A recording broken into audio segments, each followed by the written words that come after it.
आप सब मदरसे में क्या पढ़ते हो? हम सब मदरसे में कुरान मजीद पढ़ते हैं और छोटी छोटी दुआएं भी याद करते हैं और नबी सल्लल्लाहु अलैहि वसल्लम की सारी बातें सीखते हैं और मसले मसाइल सीखते हैं और नमाज में पढ़ी जाने वाली सारी मालूमात हासिल करते हैं। माशाअल्लाह, तुम सब इतना सब कुछ सीखते हो, थोड़ा बहुत मुझे भी बताओ ना। आप बताइए, नमाज के बाहर कितने प्राइज? नमाज के बाहर 7 प्राइज है।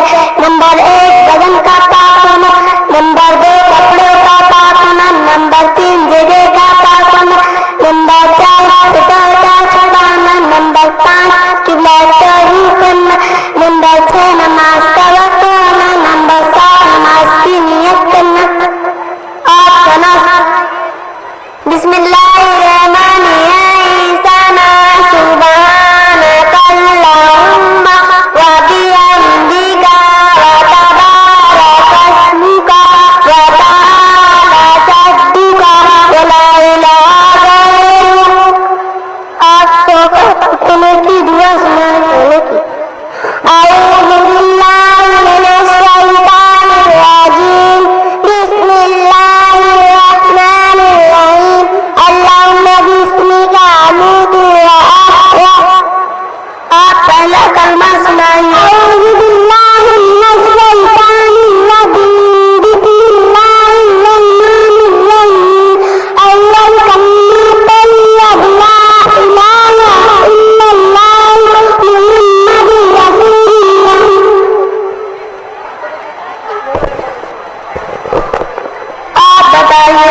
माशाअल्लाह, सिर्फ 1 घंटे में इतनी सारी